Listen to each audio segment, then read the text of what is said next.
கர்த்தருடைய பரிசுத்த நாமத்திற்கு ஸ்தோத்திரம். ஒரு தொடர் செய்தியை நாம் தியானிச்சு கொண்டிருக்கிறோம். முந்தின சீரை பார்க்கலும் நாட் சீர் பெட்டர் than பிஃபோர் செய்தி ஜெபத்தோடு ஆரம்பிப்போம். எப்படி நான் பாடுவேன், என்ன சொல்லி நான் துதிப்பேன், உம்மை எப்படி நான் பாடுவேன், என்ன சொல்லி நான் துதிப்பேன். ரத்தம் சிந்தி மீட்டவரே, இரக்கம் நிறைந்தவரே, ரத்தம் சிந்தி மீட்டவரே, இரக்கம் நிறைந்தவரே, ஐயா இரக்கம் நிறைந்தவரே, எப்படி நான் பாடுவேன், என்ன சொல்லி நான் துதிப்பேன். அபிஷேகித்து அணைப்பவரே, ஆறுதல் நாயகனே, அபிஷேகித்து அணைப்பவரே, ஆறுதல் நாயகனே, ஐயா ஆறுதல் நாயகனே, எப்படி நான் பாடுவேன், என்ன சொல்லி நான் துதிப்பேன். உந்தன் பாதம் அமர்ந்திருந்து ஓயாமல் முத்தம் செய்கிறேன், உந்தன் பாதம் அமர்ந்திருந்து ஓயாமல் முத்தம் செய்கிறேன், ஐயா ஓயாமல் முத்தம் செய்கிறேன். எப்படி நான் பாடுவேன், என்ன சொல்லி நான் துதிப்பேன். என்னை விட்டு எடுபடாத நல்ல பங்கு நீர்தானையா, என்னை விட்டு எடுபடாத நல்ல பங்கு நீர்தானையா, ஐயா நல்ல பங்கு நீர்தானையா. உபராரி வாரரா உபிரபா உபிரபா உப்பராரி பாரரா ரிகரி கரி ரிகரா.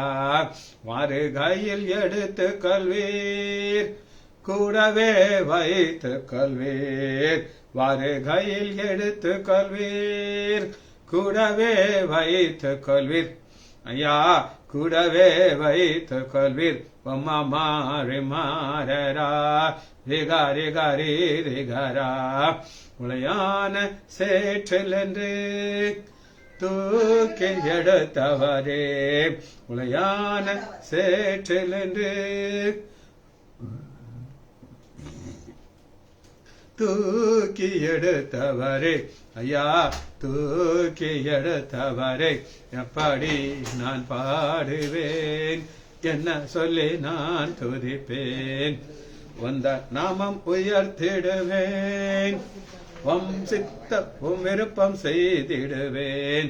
வந்த நாமம் உயர்த்திடுவேன், உம் விருப்பம் செய்திடுவேன், ஐயா உம் விருப்பம் செய்திடுவேன்.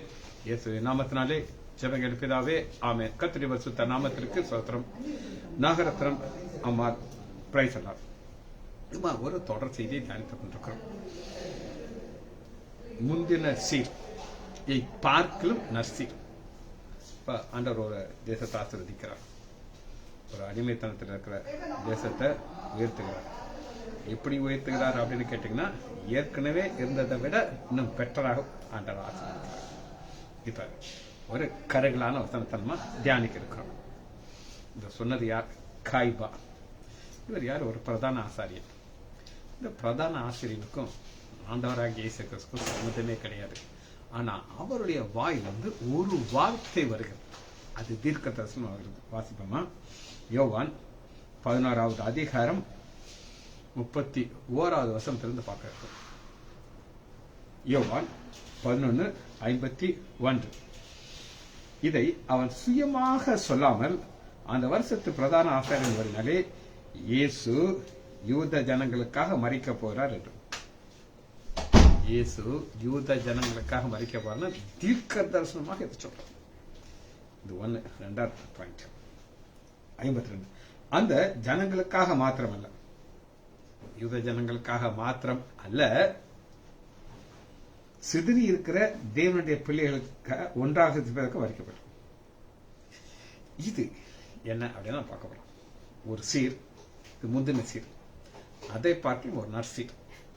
முந்தின சீர் என்ன அப்படின்னு நீங்க கேட்டீங்கன்னா, மக்கள்லாம் பிரிந்து கிடக்கிறாங்க. எப்படி பிரிந்தாங்க அப்படிங்கிறத நான் உங்களுக்கு சொல்றேன். இஸ்ரேல் மக்கள் எப்படி இருந்தாங்க அப்படின்னு கேட்டீங்கன்னா, 12 கோத்திரம், யூதா இஸ்ரேல், 2 கோத்திரம் யூதா, 10 கோத்திரம் இஸ்ரேல் பிரிஞ்சிருந்துச்சு. பிரிஞ்சிருந்த தேசத்தை தாவீது காலத்துல ஒன்றாக சேர்த்தாங்க. ஒன்றாக சேர்த்து தாவீது ஒரே ராஜா. அதுக்கப்புறம் சாலமன் அதை கண்டினியூ பண்ணாரு. சாலனுக்கு அப்புறம் பிரிஞ்சிச்சு, மறுபடியும் 2ஆ பிரிஞ்சிச்சு. சண்டை வந்துச்சு, யுத்தம் வந்துச்சு. இஸ்ரேல் மக்கள் மேல புறஜாதியார்கள் பாபிலோன் ராஜா யுத்தத்துல அவங்க சிறைப்பிடித்து போய் சிதறடிச்சிட்டான். எங்கெங்கேயோ போயிட்டாங்க. அப்படி சிதறடித்து போன மக்களை ஒரு வசனத்தை உங்களுக்கு நம்ம வாசிப்போம்.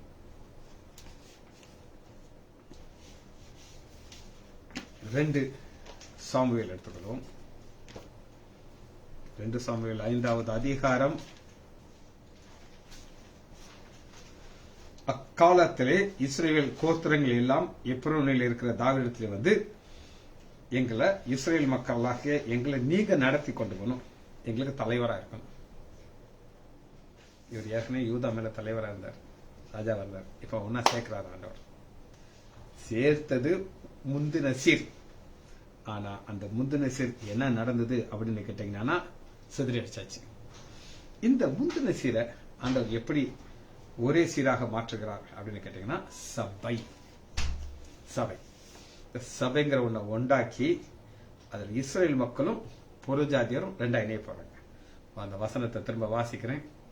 ஒரு காய்பா பிரதான ஆசாரியன் என்ன சொல்கிறார் அப்படின்னு கேட்டீங்கன்னா, யோவான் 11வது அதிகாரம் 52வது வசனம். அந்த ஜனங்களுக்காக மாத்திரமல்ல, அதாவது இஸ்ரேல் ஜனங்களுக்காக மாத்திரம் அல்ல, தேவனுடைய பிள்ளைகள். யார் இந்த தேவனுடைய பிள்ளைகள் அப்படின்னு நீங்க கேட்டீங்கன்னா, யோவான் 1வது அதிகாரம் இதான் தேவனுடைய பிள்ளைகள். அவருடைய 11வது வசனம் 12. அவருடைய நாமத்தை மேல் விசுவாசம் உள்ளவர்களை அவர் ஏற்றுக்கொண்டு வைத்தவர்களோ அத்தனை பேரும் தேவனுடைய பிள்ளைகளாகும்படி அதே. என்னைக்கு நீங்க இயேசு கிறிஸ்துவை விசுவாசிக்கிறீங்களோ நீங்க தேவனுடைய பிள்ளையா மாறுங்க. இப்ப தேவனுடைய பிள்ளைகளை ஒன்னா சேர்க்கணும். எப்படி சேர்க்கணும்? சபைங்கிறது மூலமா சேர்க்கணும். வசனத்தை முதல் வாசிக்கிறேன். ஒரு சீர், முந்தின சீர், பிந்தின சீர். யோவான் 11வது அதிகாரம் இதான் திருவகுல் வசனம். 52வது 51. இயேசு யூத ஜனங்களுக்காக மறிக்கப்படுகிறார். யூத ஜனங்களுக்காக மறிக்கிறார். நம்பர் 1. 52. அந்த ஜனங்களுக்காக மாத்திரமல்ல, சிதறி இருக்கிற தேவனுடைய பிள்ளைகளை ஒன்றாக சேர்க்க மறைக்கப்படுறாங்க. தீர்க்கதரிசனம் வச்சுட்டாங்க. அப்ப சிதறி போயிட்டாங்க. உலகம் எங்க இருக்கிறோம்? நம்ம ஒரு வாரத்தில் இருக்கிறோம். ஒரு சபைங்கிற ஒரு கான்செப்ட் மூலமாக நம்மளை ஒன்றாக சேர்க்கிறார். காலையில நான் டிராவல் இருந்தேன் சாமி, இப்ப நான் திருமணத்துல இருக்கிறேன். புரியுதா? ரைட். இப்ப அப்போஸ்தலர் 20வது அதிகாரம் 28வது வசனம். இதுதான் சபைக்கு டெபினிஷன். ஆண்டவர் சபைங்கிற ஒன்று மூலமாக, இப்ப நான் திருவனந்தபுரத்தில் இருக்கேன், தம்பி எபனேசர் சேலத்தில் இருக்கார். சேலத்தில் இருக்க விருதுநகர் தெரியாது. ஆரோக்கியராஜ் விருதுநகர் இருக்கார். இன்னும் அநேகர் பல இடங்கள் இருக்கிறீங்க. ஆனா எல்லாரும் என்ன செய்யறாரு? ஒன்றாக சேர்க்கிறார். எப்படி சேர்க்கிறார் அப்படின்னு கேட்டீங்கன்னா, அப்போஸ்தலர் 20:28. ஆகையால் உங்களை குறித்தும் தேவன் தம்முடைய சுய ரத்தத்தினாலே சம்பாதித்துக் கொண்ட தனது சபை. அப்ப அந்த சுய ரத்தத்தை சிந்தி என்ன செய்யறாரு? சம்பாதிக்கிறார். எதை சம்பாதிக்கிறாரு? இந்த பிள்ளைகளை ஒன்றாக சேர்க்கிறார். வசனத்தை திரும்ப வாசிக்கிறேன். இந்த வசனத்தை நீங்க எவ்வளவு புரிஞ்சுக்கிறீங்களோ அப்பதான் முந்தின சீர் என்னன்னு தெரியும். யோவான் 11வது அதிகாரம் 51வது வசனம். அவன் சுயமாக சொல்லாமல் அந்த பிரதான ஆசாரியனாக இயேசு ஜனங்களுக்காக யூத ஜனங்களுக்காக மறிக்கிறார். நம்பர் 1. 52. அந்த ஜனங்களுக்காக மாத்திரமல்ல, சிதறி இருக்கிற தேவனுடைய பிள்ளைகளை ஒன்றாக சேர்க்க மறிக்கிறார். இதுதான் பிந்தின சீர். பிந்தின சீர் எப்படி வருது அப்படின்னு கேட்டீங்கன்னா, அப்போஸ்தலர் 6வது அதிகாரம்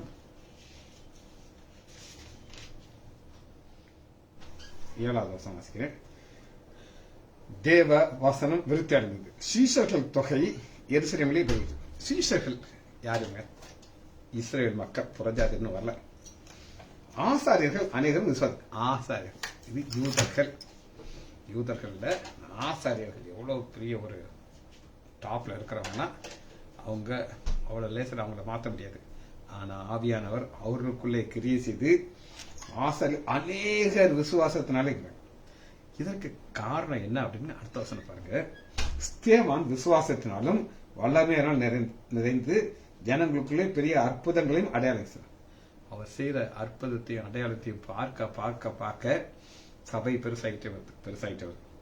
பெருசாக இது ஒரு நர்சீர் அப்படின்னு நாம சொல்றோம். நர்சீரை எப்படி அநேகர் அத விசுவாசத்துக்குள்ள வந்தாங்க அப்படின்னு கேட்டீங்கன்னா 5வது அதிகாரம் 14வது வசனத்தை உங்களுக்கு வாசிக்கணும். அப்போஸ்தலர் 5:14 திரளான புருஷர்களும் ஸ்திரீகளும் விசுவாசமுள்ளாகி கர்த்தரிடத்தில் அதிகமாக சேர்க்கப்படுறாங்க. அதிகமா எக்ஸ்பான்ஷன் போயிட்டு இருக்கு. இதை விட ஒரு பெரிய ஆச்சரியம் அடுத்த வசனத்தில் இருக்கு. பிணியாளிகளை படுக்கையின் மேலும் கட்டில் மேலும் கிடத்தி பேதுரு நடந்து போயிலே அவனுடைய நிழலாக படும்படிக்கு வெளியில வீதி கொண்டு வச்சான். நமக்கு அதெல்லாம் பார்த்தானா இதுதான் சபை விருத்தி அடையும். சபை எக்ஸ்பேண்ட் ஆகி திரளான ஜனங்கள் விசுவாசத்துல உள்ள வர்றாங்க. சரி, அடுத்த ஒரு காரியத்தை நம்ம பார்க்க போயிடும். எசேக்கியேல் 36வது அதிகாரத்தில் வருவோம்.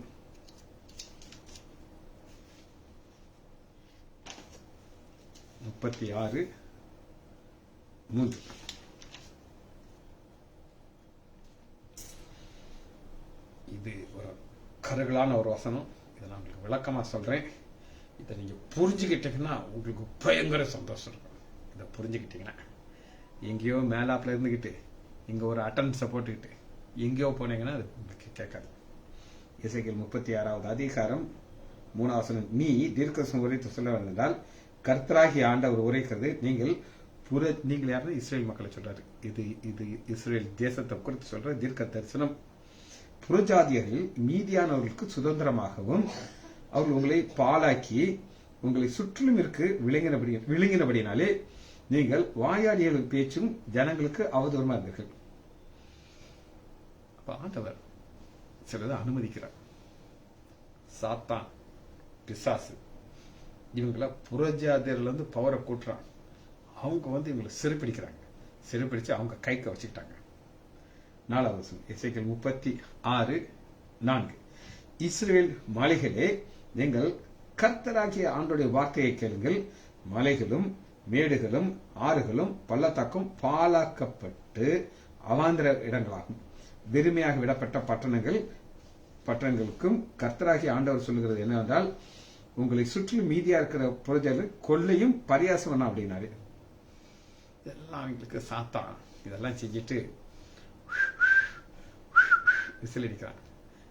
நீங்கெல்லாம் தேவனுடைய ஜனமா, நான் எப்படி உங்களை பாலாக்கிட்டேன், உங்களை ஒன்னும் இல்லாமக்கிட்டேன், உங்களை சீரழிச்சிட்டேன் அப்படின்னு சொல்லி ஜெயிச்சானா ஜெயிச்சது போல தெரியும். ஆனா அடுத்த நடக்கிறத பார்ப்போம். 5வது வசனம். கர்த்தராகிய ஆண்டவர் சொல்கிறது, என் தேசத்தை கொள்ளையிட வெளியரங்கமாகபடி அதை முழு இருதயத்தோடும் சந்தோஷத்தோடும் கர்வமான மனதோடும் தங்களுக்கு சுதந்திரமாக நியமித்துக் கொண்ட புறஜாதியர்களில் மீதியானவர்கள், இந்த மீதியானவர்களை ஆண்டவர் என்ன செய்வார்?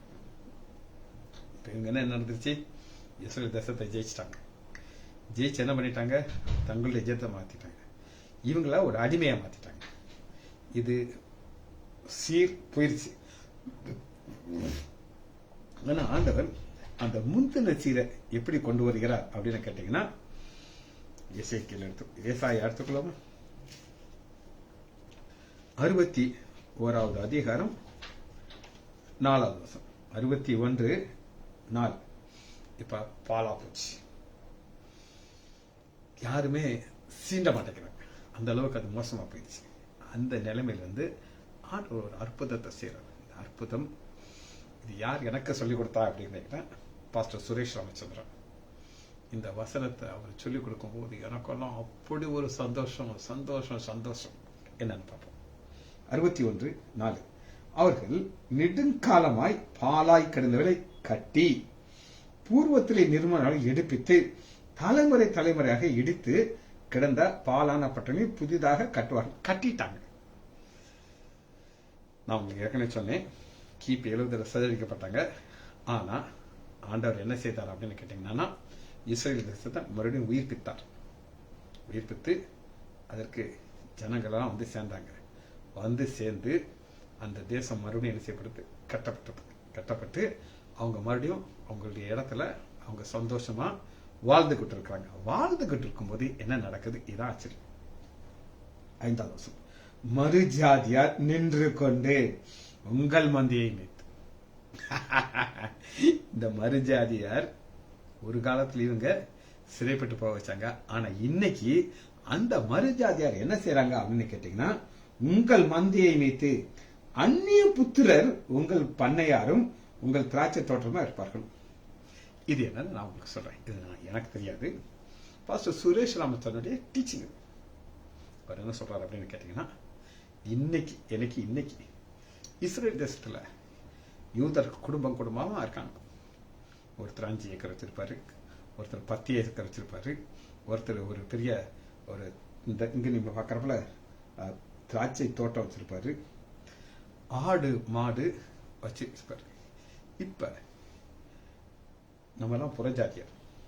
இவங்க என்ன செய்யறாங்க அப்படின்னு கேட்டாங்கன்னா, அங்க போவாங்க இஸ்ரேல் தேசத்துக்கு போய், ஐயா நாங்க புறஜாதியர், எங்களுக்கு உங்களுடைய பண்ணையில நாங்க வேலை செய்ய போறோம், உங்களுக்கு என்ன வேலை செய்யணும் சொல்லுங்க, அதை நாங்க செஞ்சு கொடுப்போம். நாங்க ரொம்ப வசதியானவங்க.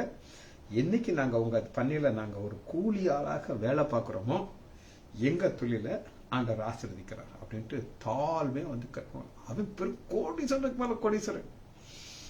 இந்த யூதன் அப்படி பார்ப்பானா, முடியா ஓகே ஓகே ஏன் பண்ண ஒரு 20 ஏக்கர் இதை சுத்தி ஃபென்ஸ் போடணும் அப்படின்னா, என்ன மாதிரி ஃபென்ஸ் வேணுங்க அப்படின்னு கேட்பாரு.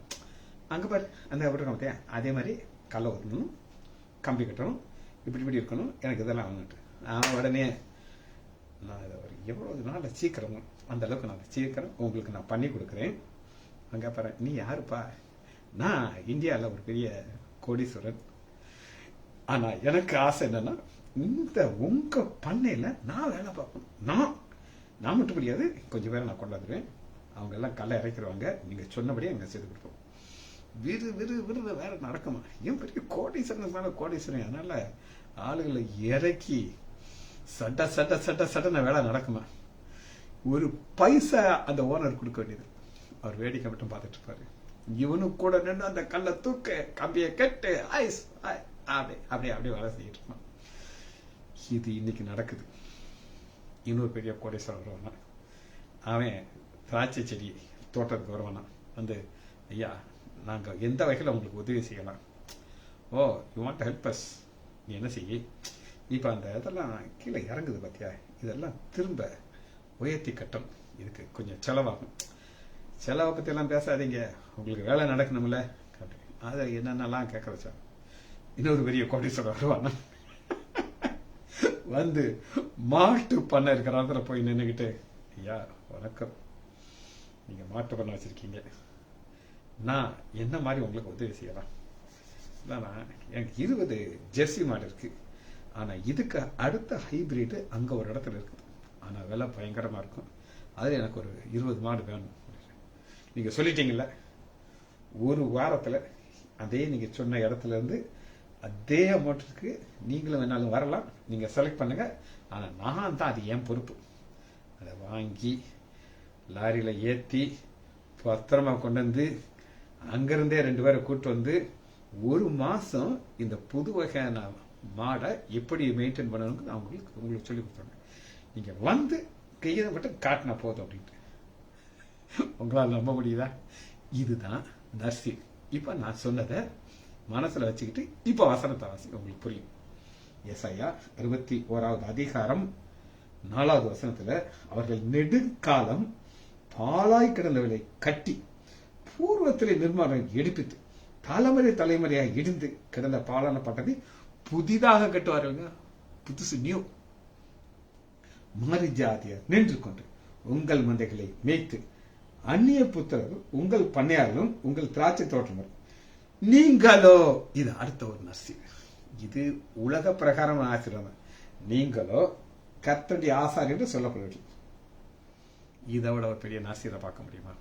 இது நம்ம பார்க்கிற இன்னைக்கு நடக்கிற ஒரு ஆசீர்வாதம். இந்த நேரத்தில் ஆண்டவர் ஒரு காரியத்தை செய்யறாரு. இவங்களெல்லாம் பார்த்துக்கிட்டே இருக்காரு. யாரை பார்த்துட்டு இருக்காரு அப்படின்னு கேட்டீங்கன்னா, இஸ்ரவேல் மக்களையும் பார்க்கிறாரு, அவங்களுக்கு உதவி செய்தவங்களையும் பார்க்கிறாரு. அவங்களை ஆசீர்வதிக்கும் போது எப்படி ஆசீர்வதிக்கிறார் அப்படின்னு கேட்டீங்கன்னா, மல்கியா 3வது அதிகாரம் 17வது வசனம், என் சம்பத்தை நான் சேர்க்கும் நாளிலே என்னுடைய இந்த கருத்து. ஒருவன் தன் மகன் தனக்கு ஊழியம் செய்கிற தன்னுடைய குமாரனை கடாச்சிக்கிறோம், நான் அவர்களை காட்டுறேன். ஊழியம் செய்கிறவர்ல இங்க என்ன ஊழியம் செய்யறாங்கன்னா, சுவிசேஷ ஊழியம்லாம் கிடையாது. இயேசு நல்லவரெல்லாம் அவங்க சொல்ல மாட்டாங்க. அவங்க என்ன ஒரே ஒரு ஊழியம் செய்வாங்க, இஸ்ரேல் மக்கள்கிட்ட போய் அவங்களுக்கு ஒரு அடிமை மாதிரி இருந்து வேலை செய்றாங்க. ஆனா ஆண்டவர் அவர்கள் என்ன செய்வார்னா, என் சம்பத்தை சேர்க்கும் நாளிலே அவர்கள் என்னுடைய சம்பத்து. ஆண்டவர் பார்க்கிறாரு, இதெல்லாம் ஏன் சொத்துப்பா. யார் சொத்து? ஏன் சொத்து. நான் இதை சேர்ப்பேன், பரலோகத்துக்கு கொண்டு வருவேன் அப்படின்னு சொல்லி இன்னைக்கு இவர்கள் இப்படி ஒரு விசுவாசத்தோடு சந்தோஷத்தோடு வேலை செய்ய உயர்த்திட்டு இருக்காங்க. சரி, புதிய ஏற்பாட்டிலிருந்து ஒரு சம்பவத்தை பார்த்து நம்ம இந்த செய்ய ஏற்றுக்கொள்ளுமா? மார்க் 5வது அதிகாரம்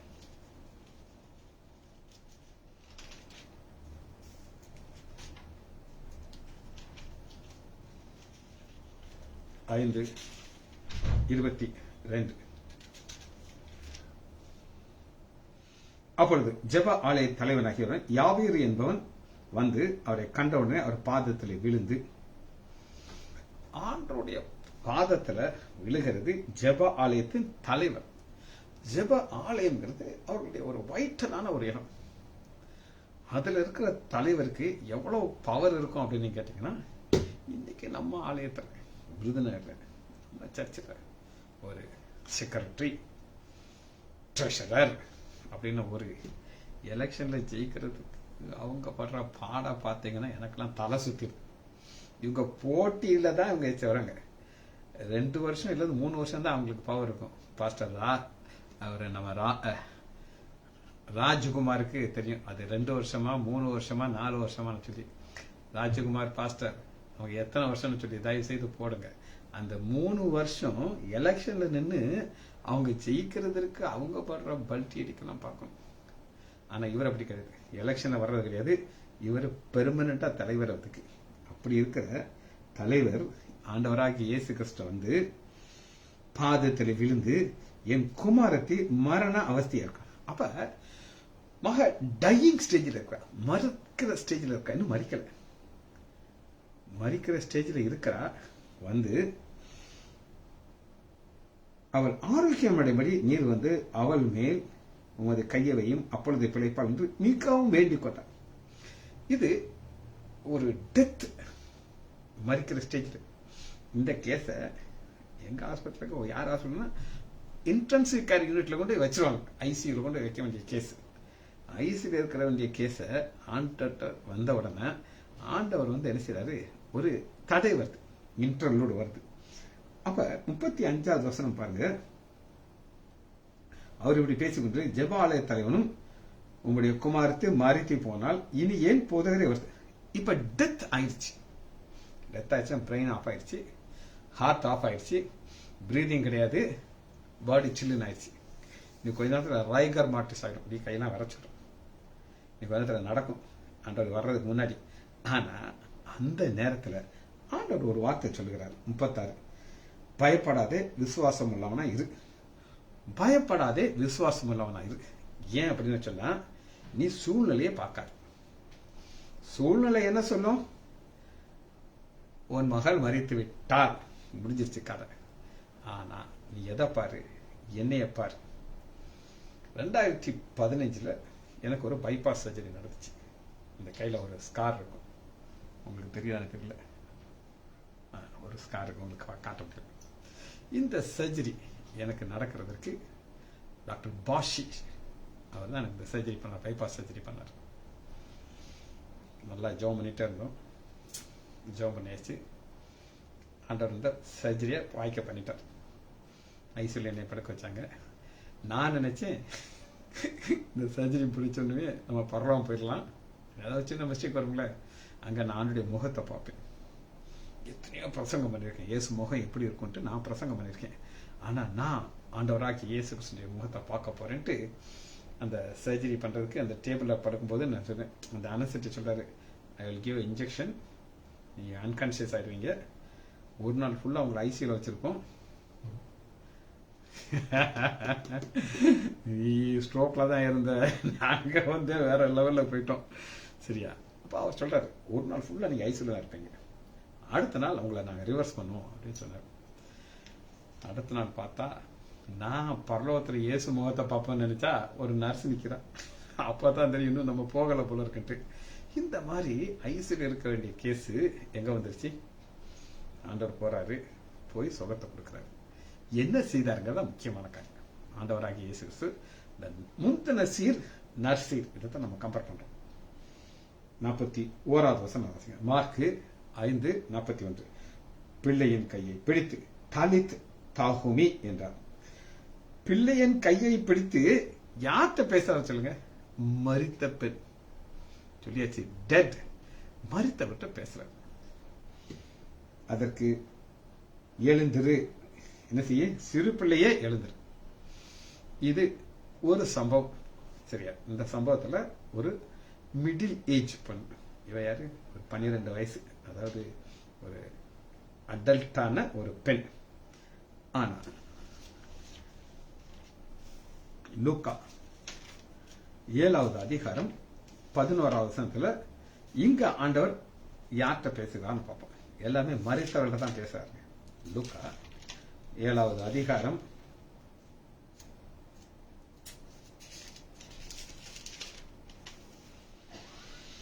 11வது வசனம். அவர் நாயின் என்கிற ஊருக்கு போனார். அங்கே சீசர்கள் அநேக திரளான ஜனங்கள் அவருக்கு பின்னே போனார்கள். 11வது வசனத்துல ஜீவனுள்ள தேவன், பரலோகத்திலிருந்து தேவகுமாரன், அவர் தான் ஜீவனை கொடுக்கிறார். அவர் தான் மரித்தல் எழுப்ப போகிறார். அவர் பின்னாடி ஒரு கூட்டம் போய்கிட்டே இருக்குது. ஜீவனுடைய தேவனுக்கு பின்னாடி ஒரு கூட்டம் போயிட்டு இருக்குது. 12வது வசனம் பாருங்க. அவர் ஊருக்கு வாசல் சமைத்த பொழுது மரித்து போன உடனே அடக்க பண்ண வந்தார்கள். அந்த உடனே வெகு ஜனங்கள் அவளுக்கு பின்னாடி வந்தார்கள். இப்ப டெட் பாடி பின்னாடியே ஒரு கூட்டம் போகுது. 2 கூட்டத்தை நீங்க பாருங்க. ஒரு கூட்டம், அதுவும் கூட்டம் தான், அது இயேசு பின்னாடி போகுது. அவர் ஜீவனுக்கு அதிபதி, தேவனுடைய ஒரே பேரான குமாரன், மாமிசத்துல வந்து கடவுள், அவர் பின்னாடி போற கூட்டம். ஆனா 12வது வசனத்துல ஒரே மகனா இருந்த மரித்து போன அடக்கம் பண்ணும்படி, அடக்கம் பண்றது அர்த்தம் முடிஞ்சிருச்சு. இனி இவன் சாப்டர் ஓவர். இனி சீர் கிடையாது, முந்தின சீரும் கிடையாது, பிந்தின சீரும் கிடையாது, கதை முடிஞ்சிருச்சு. ஆனா 13வது வசனம், கர்த்தர் அவளை பார்த்து மனதுருகி அழாதே என்று சொல்லி கைம்பெண். இதுக்கு என்ன ஒரு அர்த்தம் அப்படின்னு நீங்க கேட்டீங்கன்னா, இவருக்கு ஒரு கணவன் இருந்தார். கணவன் இருக்கும்போது ஒரு பையன் பிறந்துட்டான். பையன் பிறந்ததுக்கு அப்புறம் கணவன் இறந்த உடனே இந்த அம்மா கணவன் இல்லாதனால தன் கணவனை யார் மூலமா பார்க்கறான்னா, மகன் மூலமா பார்க்கறான். என் பையன் என் பையன் என் பையன் என் பையனை பார்க்கும்போது என் கணவனை பார்த்த மாதிரி இருக்கு. அட்லீஸ்ட் அவர் ஜாட, அவருடைய அச்சு அதே மாதிரி என் பையன் இருக்கான் அப்படின்ட்டு சந்தோஷப்பட்டு இருக்கார். இப்ப அவனை இறந்து போயிட்டான். இனி யார் முகத்தை பார்க்க முடியும்? அதனாலதான் ஆண்டவர் மனதுருகி என்ன செய்யறாரு அப்படின்னு கேட்டீங்கன்னா, 14வது வசனம், அவர் வாலிபனே எழுந்திரு என்று உனக்கு சொல்கிறேன். வாலிபனே எழுந்திரு. யார்கிட்ட பேசுறாங்க? மரித்த வாலிபன். வாலிபன் 12 வயது அந்த வாலிபன் கிடையாது. இப்பதான் வாலிப வயதுக்குள்ள வருகிற ஒரு பெண், யங் ஏஜ். இது மிடில் ஏஜ். யூத். ஆனா இன்னொரு நபர்கிட்ட பேசுறாரு. அது யார் அப்படின்னு கேட்டேன். யோவான் 11வது அதிகாரம் லாசர். இப்ப மரித்து 4 நாள் ஆன லாசருட்ட பேசுறாரு. எப்படி பேசுகிறாரு அப்படின்னு கேட்டீங்கன்னா 43 இங்க 38 உங்களுக்கு வாசிக்கிறேன்.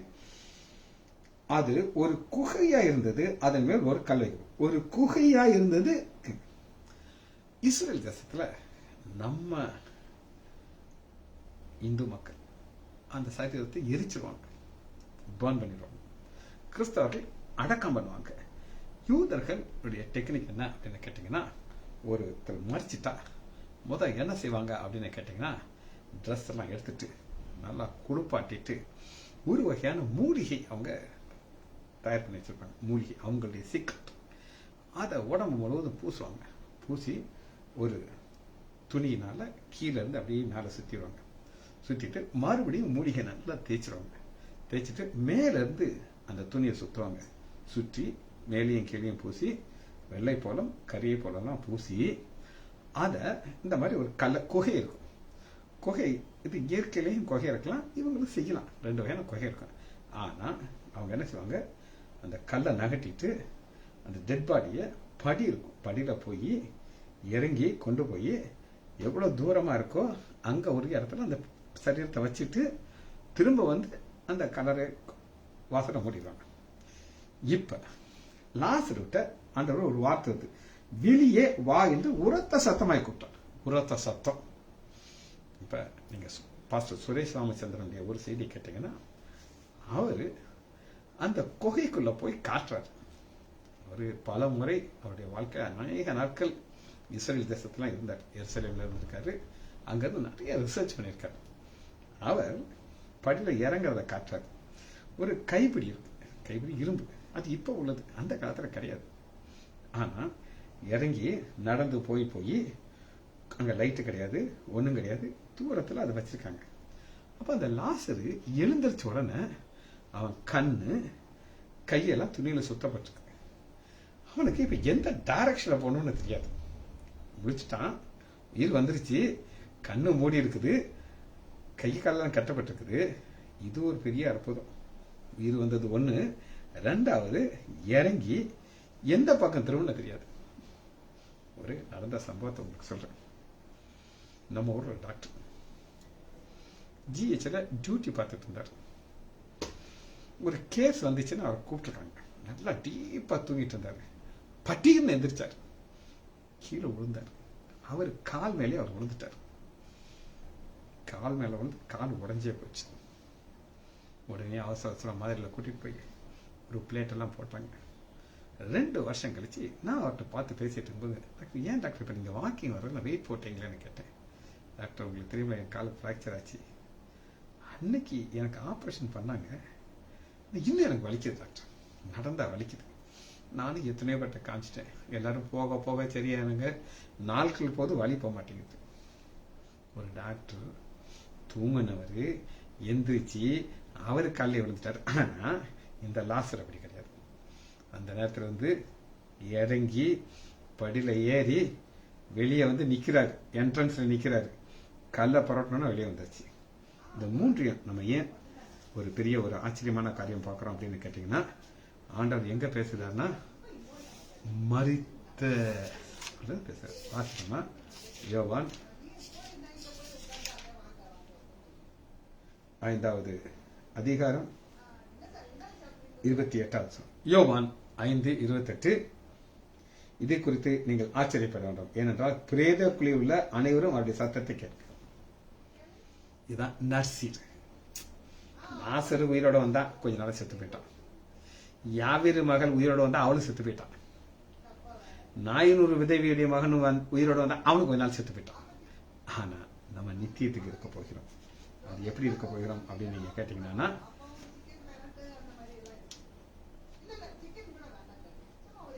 தெசலோனிக்கேயர் 4வது அதிகாரம் 16. ஒரு சத்தம் கேட்க போகுது. ஒரு காலத்துல மரித்தவர்களோடு தான் ஆண்டவர் பேசுகிறார். எதற்காக? நர்சீர் உண்டாக்குறதுக்கு. ஆனா அந்த நர்சீர் நமக்கு எப்படி கிடைக்க போகுது அப்படின்னு நீங்க கேட்டீங்கன்னா, 1 தெசலோனிக்கேயர் 4வது அதிகாரம் 16வது வசனம். ஏனென்றால் கர்த்தர் தாமே ஆரவாரத்தோடும் பிரதான தூதனுடைய சத்தத்தோடும் தேவ எக்காலத்தோடும் வானத்திலிருந்து இறங்குவார். அப்பொழுது கிறிஸ்துவுக்குள் மரித்தவர்கள் முதலாளி. நம்ம கிறிஸ்துவுக்குள்ள இருந்து அன்னைக்கு மறைச்சோம்னா ஆடைய சத்தம் கேட்கும். ஏன்னா தேவகுமாருடைய சத்தத்தை கேட்கும் காலம் வரும். அன்னைக்கு பிரேதக்குழியில் அனைவரும் அவருடைய சத்தத்தை கேட்பார். இதுதான் நர்சி. அப்புறம் நம்ம மத்திய ஆகாயத்தில் போய் என்றென்றைக்கு அவர் கூட இருக்க போயிடும். ஜெபிச்சு முடிப்போமா? மகா இரக்கமும் கருவேமல பிதாவே துதிக்கிறோம் ஐயா. நற்சீரை குறித்து ஒரு சுத்தமான சீரை எங்களுக்கு தியானிக்க நீர் பாராட்டின நன்மைக்காக நன்றி ராஜா. பிள்ளைகள் ஒவ்வொருவரையும் என் ஆண்டவராகிய இயேசு கிறிஸ்துவின் நாமத்தினாலே ஆசீர்வதிக்கிறேன். இயேசுவின் நாமத்தினாலே ஜெபங்களின் பிதாவே. ஆமேன், ஆமேன், ஆமேன்.